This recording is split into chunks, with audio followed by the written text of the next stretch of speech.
मान लो हम 400 लाख रुपीस कोई साल में प्रॉफिट अर्न किए। ये प्रॉफिट बिफोर डेप्रीसिएशन था।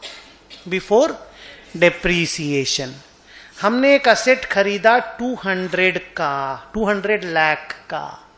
इनकम टैक्स वालों ने बोला go take full depreciation claim in the first year, कि बहुत सारा असेट पे 100% डेप्रीसिएशन फर्स्ट ईयर में अलाउ हो जाता है। तो उन्होंने मेरे को फर्स्ट ईयर में 200 अलाउ कर दिया। टैक्सेबल इनकम 200 हो गया, लेकिन मेरा अकाउंटिंग इनकम में ना इस 200 का 1/10 ही डेप्रीसिएशन देना था, बिकॉज असेट का लाइफ 10 साल का है।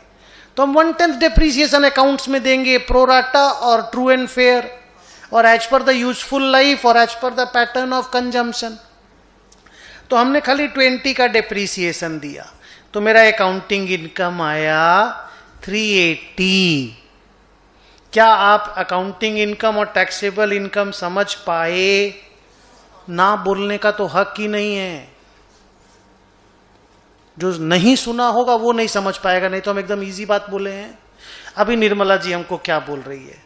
सुदर्शन जी, पे लोअर टैक्सेस या हायर टैक्सेस? देखो और देख के बोलो, पे लोअर टैक्सेस या पे हायर टैक्सेस? अभी लोअर टैक्स मांग रही है ना हमसे, 200 पे टैक्स मांग रही है ना, जल्दी बोलो।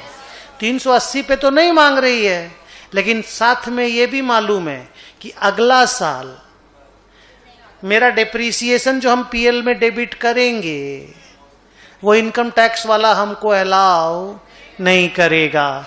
तो ये जो हमको अभी ज्यादा अलाउ हुआ 180 का, वो हमको अगला साल अलाउ नहीं होगा, तो मेरा टैक्सेबल इनकम ज्यादा हो जाएगा, तो मेरे को टैक्स ज्यादा देना होगा।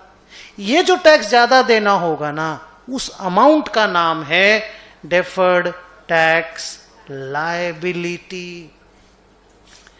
ये तभी पैदा होता है जब अकाउंटिंग इनकम और टैक्सेबल इनकम के बीच में डिफरेंस होता है, और उस डिफरेंस की वजह से हमें टैक्स कम देना पड़ता है। और हम ये अच्छे से जानते हैं कि हमको बाद में ये टैक्स देना पड़ेगा, क्योंकि निर्मला जी ने पूरा डेप्रीसिएशन हमको फर्स्ट ईयर में ही अलाउ कर दिया। जो आगे वो अलाउ नहीं करेगी, तो आगे मेरा टैक्सेबल इनकम बढ़ जाएगा, तो मेरे को टैक्स ज्यादा देना पड़ेगा।